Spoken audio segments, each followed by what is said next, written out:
death is knocking at my door. এক প্রদীপ্তানন্দ, এক কার্তিক মহারাজের যদি মৃত্যু হয়, লক্ষ কার্তিক মহারাজ আপনাদের ঘর থেকে বেরোবে।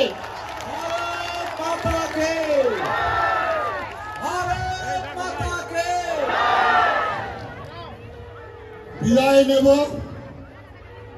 মায়েদের কাছে প্রার্থনা, মা, এই কংস কারাগারে পাষাণ চাপা বক্ষে একজন মা কেঁদেছিলেন অঝরে। সেই মায়ের কোল আলো করে এসেছিলেন স্বয়ং দেবাদিদেব মহাদেব ভগবান কৃষ্ণ।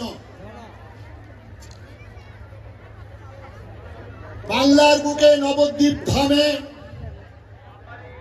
অদ্বৈত আচার্যের প্রার্থনায় সেদিন সচী মাতা কেঁদেছিলেন, তার কোল আলো করে এসেছিলেন স্বয়ং চৈতন্য মহাপ্রভু।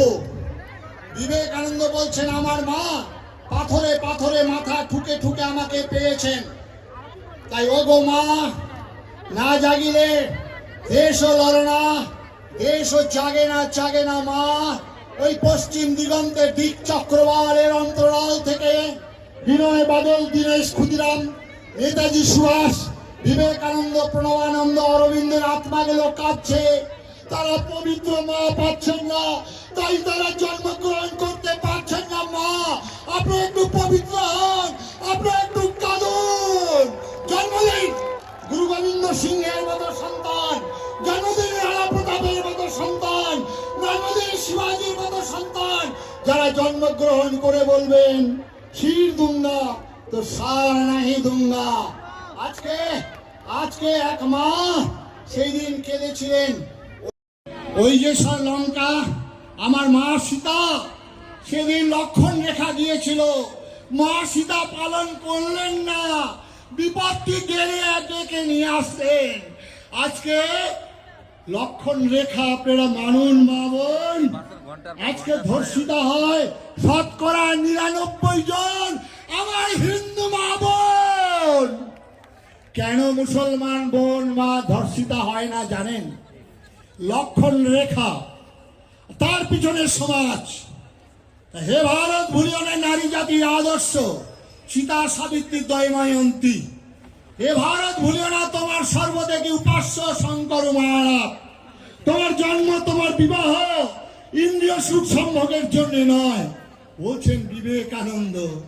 বিবেকানন্দ বলছেন, আমি কোটি কোটি হিন্দু নরনারীর পক্ষ থেকে, সর্বাপেক্ষা প্রাচীন সন্ন্যাসী সমাজের পক্ষ থেকে, সর্বধর্মের জননী স্বরূপা সনাতন হিন্দু ধর্মের পক্ষ থেকে আপনাদেরকে অভিনন্দন জ্ঞাপন করতেছি। তাই বিবেকানন্দ বললেন, I am proud call myself Hindu. আমি নিজেকে হিন্দু বলতে গর্ব অনুভব করি। তাই আপনারা সবাই এই মঞ্চ থেকে ওই শ্রীকৃষ্ণের গীতার শেষ শ্লোকটা যেমন উদ্ভাবন করবেন, সেই সঙ্গে সঙ্গে ওই গীতার 2য় অধ্যায়ের প্রথম ভগবান কৃষ্ণ বলছেন অর্জুনকে উপলক্ষ করে, আমাদের মতো হতভাগ্য, দুর্বল, ভীরু, কাপুরুষ, কীর্তনদের উদ্বুদ্ধ করার জন্য বলছেন, ক্লৈবাং মাস্ম গমঃ পার্থ নৈতত্তয় পদ্ধতে ক্ষুদ্রং হৃদয়ং দুর্বলং ত্যক্ত উত্তিষ্ঠ পরম তপঃ হতো বা প্রাপ্স্যসি স্বর্গং জিত্বা বা ভাস্যসি মহিম অথৌচে তাইবাং ধর্মং সংগ্রামং ন করিষ্যসি ততং স্বধর্মং কীর্তিং চ হিত্বা পাপম অবাপ্স্যসি। ওঠো অর্জুন, অস্ত্র হাতে নাও, অন্যায় বিরুদ্ধে ন্যায়কে প্রতিষ্ঠা করা, অসত্যের বিরুদ্ধে সত্যকে প্রতিষ্ঠা করা। তোমার রাজ্যকে উদ্ধার করলে ছলে বলে কৌশলে সেটা উদ্ধার করতে হবে। তাই কোথাও বা প্রতিরোধ, কোথাও বা প্রতিকার, কোথাও বা প্রতিশোধ নেওয়ার জন্য ঝাঁপিয়ে পড়ার সময় এসে গেছে বন্ধুগণ। তাই আচার্য প্রণবানন্দের কথাই আমি হিন্দু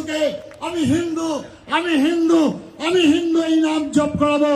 আর এই হিন্দু নামের সঙ্গে সঙ্গে আপনার হিন্দুত্ব বোধ, আপনার বাড়িতে আচার আচরণে অন্তত হিন্দু হবেন। না হলে রাস্তায় লেখা থাকবে আদর্শ হিন্দু হোটেল, আদর্শ হিন্দু হোটেল লেখা থাকবে, আদর্শ আপনার বাড়িতে থাকবে না। আমাকে অদ্বৈতদা বারবার বলে দিয়েছিলেন, মহারাজ একটু চিন্তা করবেন। আজকে আমি হতাশ হয়ে আছি, তবুও বিচারের বাণী নীরবে নিভৃতে কাঁদে। আমাদের ডাক্তারবাবু বলতেন আদর্শ যদি হীন না হন, সবাইকে আনন্দ করছি, বসে তাই আদর্শ কিছুক্ষণ অপেক্ষা করুন। আদর্শবান হতে হবে। ঘরে ঘরে ছেলে মেয়েদেরকে পড়েন শ্রীমদ ভাগবত গীতা, লাল শালু কাপড় দিয়ে বেঁধে রেখেছেন, আর ওই চরণামিতুর চন্দনের পোশাক দিতে দিতে তার গীতার পাতাগুলো পচে খসে যাচ্ছে। সবাই প্রসাদ নিয়ে যাবেন। একবার খুলে দেখুন শ্রীমদ ভাগবত গীতায় কি আছে, সমস্ত মানব জীবনের উত্তর। আপনারা ভাবছেন এখান তো গৈরিক পতাকা, আপনারা ভাবছেন যে না সব লাল ভলেন্টিয়ারের পতাকা পোশাকে দিয়ে মঞ্চে সবাই আসবেন না, এখনো কার্যক্রম বাকি ইনকিলাব আছে। জিন্দাবাদ দিয়ে দেশ স্বাধীন হয়েছিল। আরে বন্ধু, ইনকিলাবদের জিন্দাবাদ দিয়ে, ইনকিলাব মাছ ভাত, ইনকিলাব ঝিঙা ভাত দিয়ে দেশ স্বাধীন হয়নি, স্বাধীন হয়েছে শ্রীমদ ভাগবত গীতা। তাই তো ক্ষুদিরাম বলতে পেরেছিল হাসি হাসি করবো ফাঁসি, দেখবে ভারতবাসী একবার বিদায় দাও গো মা, ঘুরে আসি মুক্তির মন্দির সোপানো তলে, কত প্রাণ হলো বলিদান। শেষ করলাম বক্তব্য। আমাদের বন্ধুগণ যারা আজকে উপস্থিত হয়েছেন, একবার রামচন্দ্রের কথা জিজ্ঞাসা করো, মনে করুন ভগবান রামচন্দ্র সেদিন যাবেন, রাজ্যাভিষেক হবে, রাজ্যাভিষেক হলো না, কত বড় দুর্ভাগ্য। হিন্দু ভগবানকে 14 বছরের জন্য বনবাসে যেতে হলো, খাট পালং ছেড়ে, খাওয়ার কোথায়, থাকার কোথায় ব্যবস্থা সব ভুলে গিয়ে আবার ভগবান রামচন্দ্র বনে বনে ঘুরছেন। একবার কৃষ্ণকে মনে করবেন, কৃষ্ণ জন্মগ্রহণ করার পর মায়ের দুধটুকু পেলেন না।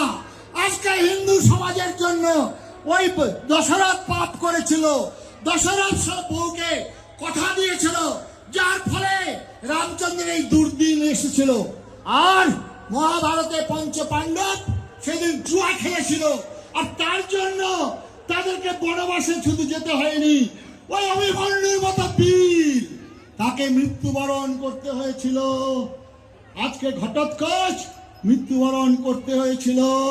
আর অভিমন্যুর মৃত্যুর কারণ বাংলার দেশে, ভারতবর্ষের মা আপনারা সেদিন ঘুমিয়ে পড়েছিল মা, তাই আপনারা ঘুমিয়ে পড়বেন না। ওই পেটের বাচ্চাটা অভিমন্যু সেদিন চক্রব্যূহ ভেদ করে প্রবেশ করেছিল, আর উত্তরা সাজিয়ে দিচ্ছেন অভিমন্যুকে। উত্তরা বলছেন যাও, তোমার জ্যাঠা ডাকছে, তোমার কাকা ডাকছে, অভি অভি তুমি যাও। অভিকে পুষ্প দিয়ে, গলায় মালা দিয়ে, প্রদীপ দিয়ে বরণ করছেন উত্তরা।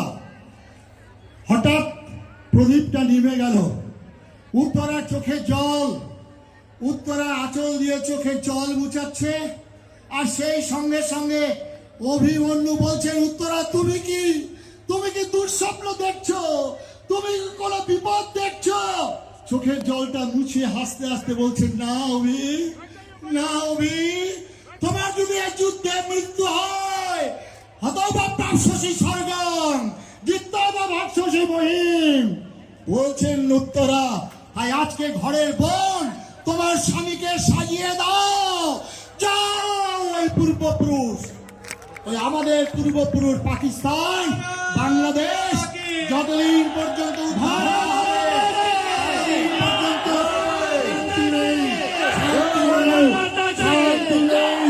ওই অর্জুনের মতো ওই ছোট্ট পুত্রটাকে হাত ধরে বলবেন, ওরে তোদের 14 বছর ভিটামাটি ছেড়ে এসেছিলাম, যারা ভোট ভিখারি কুকুরের দল আসবে তাদেরকে স্মরণ করিয়ে দেবেন যে কিসের জন্য দ্রৌপদীর মতো, কিসের জন্য আমাকে পঞ্চস্বামীর সামনে আজকে উল্লঙ্ঘন করার চেষ্টা করেছিল ভীষ্ম।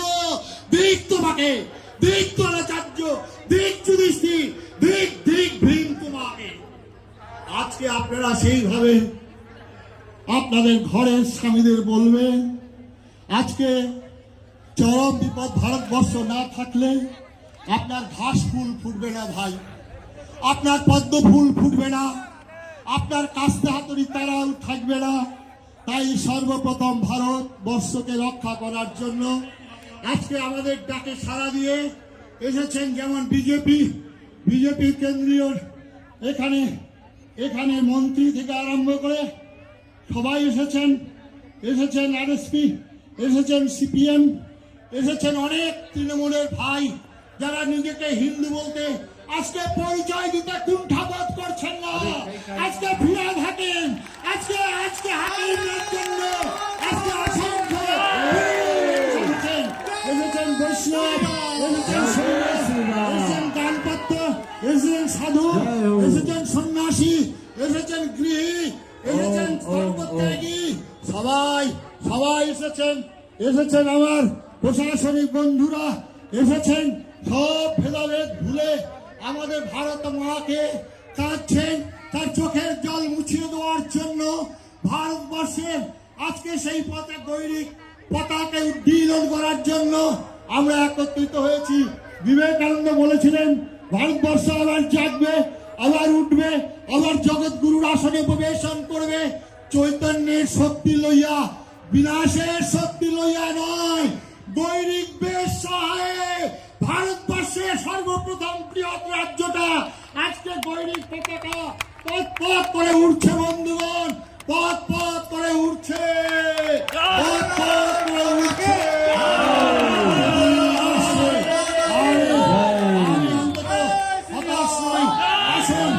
আসুন জয় জয় শ্রীরাম। যারা এই ভারতবর্ষের সাধনায় রত আছেন সবাই ত্যাগ করুন, সবাই ত্যাগ স্বীকার করে আসুন ভাই। ওই গীতাটা শব্দের অর্থ ঠাকুর রামকৃষ্ণ বলছেন ত্যাগ। আমরা এতগুলো সাধু সন্ন্যাসী আমরা সবার কাছে পৌঁছতে পারিনি, আমাদের অনেক ভিজিট হয়েছে। আপনারা যদি কোনো সহৃদয় ব্যক্তি থাকেন তাহলে আপনারা 500 টাকা 1000 টাকা দিয়ে অন্তত 10 টাকা দিয়েও সাহায্য করবেন এই বিশাল কাজকে সুসংগঠিত করার জন্য। আর সঙ্গে সঙ্গে স্মরণ করিয়ে দিব সেই দিন মা সীতা উদ্ধারের জন্য বনের জটায়ু পাখি সেও লড়াই করেছিল। আর আপনারা মানুষ আপনারা লড়াই করবেন না, এই লড়াইয়ে সামিল হবেন না। আসুন সবাইকে ক্ষমা চেয়ে নিচ্ছি, হয়তো অনেক ভুল ত্রুটি হবে, সমালোচনা আপনারা করুন, কিন্তু বৃহত্তর স্বার্থে সমাজের স্বার্থে হয়তো কেউ প্রসাদ পাবেন, হয়তো কেউ প্রসাদ পাবেন না। রামচন্দ্র তো 14 বছর বনে বনে ঘুরেছিল, আমাদের পাণ্ডবরা 12 বছর ঘুরেছিল। আরে পাশাপাশি আমাদের দেখেন না 1 মাস যাবৎ তারা দিনান্তে সন্ধ্যাবেলা খাবার খায়। একটু হয়তো অসুবিধা হতে পারে, নিজ গুণে ক্ষমা করে আগামী দিনে আমরা আবার সনাতন সংস্কৃতি সংসদ আমরা ডাকবো, আপনারা ছুটে আসবেন প্রাণ বাঁচানোর তাগিদে। আজকে যারা সাধু সন্ন্যাসী এখানে এসেছেন আবেদন করব, আগামীকাল কলকাতায় রাসবিহারী রানী রাসমণি রোডে বিরাট জমায়েত হবে, আমি সেখানে থাকবো। কলকাতার মিডিয়া বন্ধুরা সবাই আসবেন। আসুন শিক্ষিত আসুন ধরনীর ধান, সবাই কলকাতা চলুন কলকাতা। কারণ কলকাতার মানুষগুলি এই উত্তরবঙ্গে আমরা কিভাবে থাকি জানে না। আমিও উত্তরবঙ্গের আপনাদের সন্তান, আমি সন্ন্যাসী। এই গৈরিক কাপড় আপনাদের দোয়া। আরে আমাদের ভারত সেবাশ্রম সংঘের এই মঠ মন্দিরের প্রত্যেকটা বালি, প্রত্যেকটা ইট আপনাদের দোয়া। তাই আজকে যদি আপনাদের বিপদ হয় তাহলে আমরা সেখানে ছুটে যাব, আপনাদের সুখে দুঃখে। যখনই স্মরণ করবেন আর সাধুরা যদি ভয় পায়, আমি কার্তিক মহারাজ আমি আপনাদের পাশে গিয়ে দাঁড়াবো। হিন্দুর দাবি, হিন্দুর মান, হিন্দুর অধিকার এক তিল ছাড়িব না। সংকল্প আমার শিরে বললা শিব, সন্নিধে বলা সনিত, অভিজ্ঞায় স্থির। ভয় নাই আর ভয় নাই, জাগিয়া উঠেছে হিমালয় চাপা প্রাচী, গৌরী শিখরে তুহিন ভেদিয়া জাগিছে সভ্য সাচী। আজ যে রাজা কালি সে বন্দি, রাজার কুটিরে প্রতিদ্বন্দ্বী, কংস কারায় কংস হন্তা, জন্মেছে অনাগতা, বুক ফেটে আসে নৃসিংহ জালের তলে পদাহত। আজকে আজকে সেই দিন, তাই আমার সঙ্গে বলুন দুটি মন্ত্র। আজকে দক্ষ যজ্ঞ নাশকারী ত্রিশূল পিনাকধারী দেবাদিদেব মহাদেব কি, রক্ষ বংশ ধ্বংসকারী ধনুর্বাণধারী ভগবান রামচন্দ্র কি, ধর্মরাষ্ট্র সংগঠনকারী সুদর্শন চক্রধারী ভগবান শ্রীকৃষ্ণ কি।